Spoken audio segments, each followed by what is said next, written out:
Hello guys, welcome back to my channel. This is Shivani's blog. तो आज का इस वीडियो में मैं ये बताने वाली हूँ कि आईबीपीएस क्लर्क, एसबीआई क्लर्क मैंने अप्लाई किया है या नहीं किया।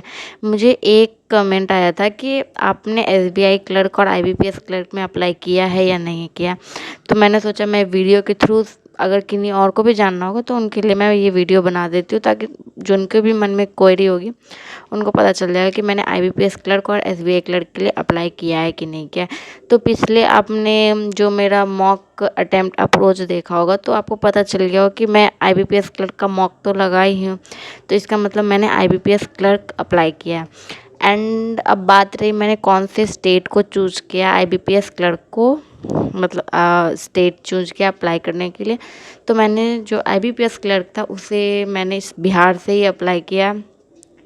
वैसे मुझे बहुत सारे स्टेट्स दिख रहे थे, यूपी में फिल कर सकती थी, बट मैंने यूपी फिल नहीं किया क्योंकि एक तो पहला रीज़न स्टेट प्रेफरेंस दिया जाएगा, जिसके वजह से मुझे थोड़ा लगा कि मे बी ऐसा हो, इसीलिए वजह से मैंने बिहार से ही अप्लाई किया।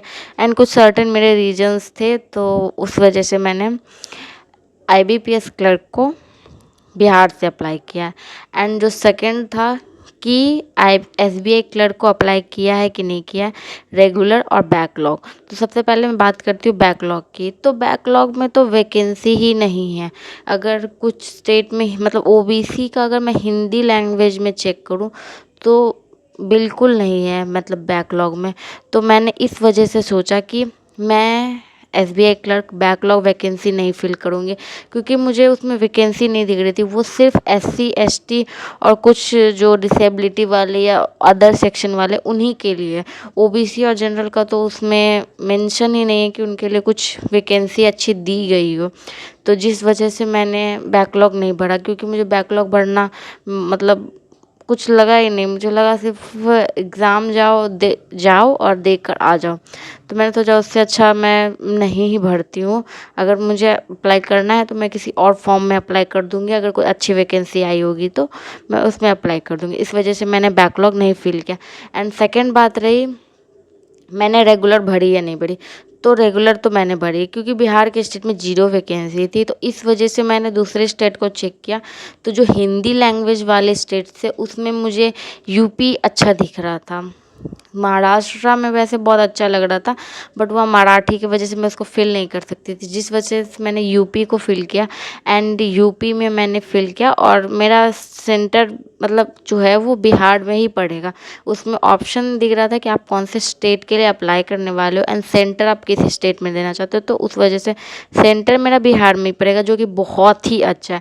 मेरे माइंड में बस यही एक मतलब क्वेश्चन चल रहा था कि अगर मैं दूसरे स्टेट के लिए अप्लाई करूँगी क्या सेंटर दूसरे स्टेट में दिया जाएगा।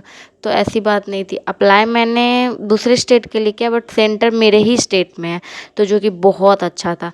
तो जिस वजह से मैंने यूपी के लिए अप्लाई किया और सेंटर मेरा बिहार में ही पड़ेगा। तो ये बहुत अच्छी बात है। एंड बस यही बताना था कि मैंने एसबीआई क्लर्क और आईबीपीएस क्लर्क के लिए मैंने अप्लाई किया। दोनों मैंने रेगुलर वाला ही फिल किया। आईबीपीएस तो रेगुलर और बैकलॉग दोनों था, बट एसबीआई मैंने बैकलॉग नहीं फिल किया और रेगुलर वाला फिल किया। तो बस यही आपको बताना था। एंड अब मैं जो है एसबीआई क्लर्क और आईबीपीएस क्लर्क के लिए जो टोटल डेज है 75 डे हार्ड चैलेंज अब मैं खुद के लिए करना चाहती हूँ।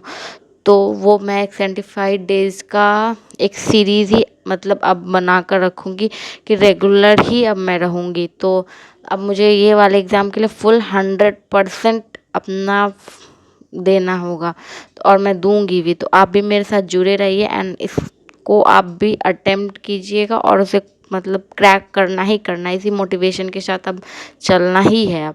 तो बस यही बात थी। Thanks for watching this video. मिलते हैं नेक्स्ट वीडियो में, तब तक के लिए bye. Subscribe, follow for more. Bye.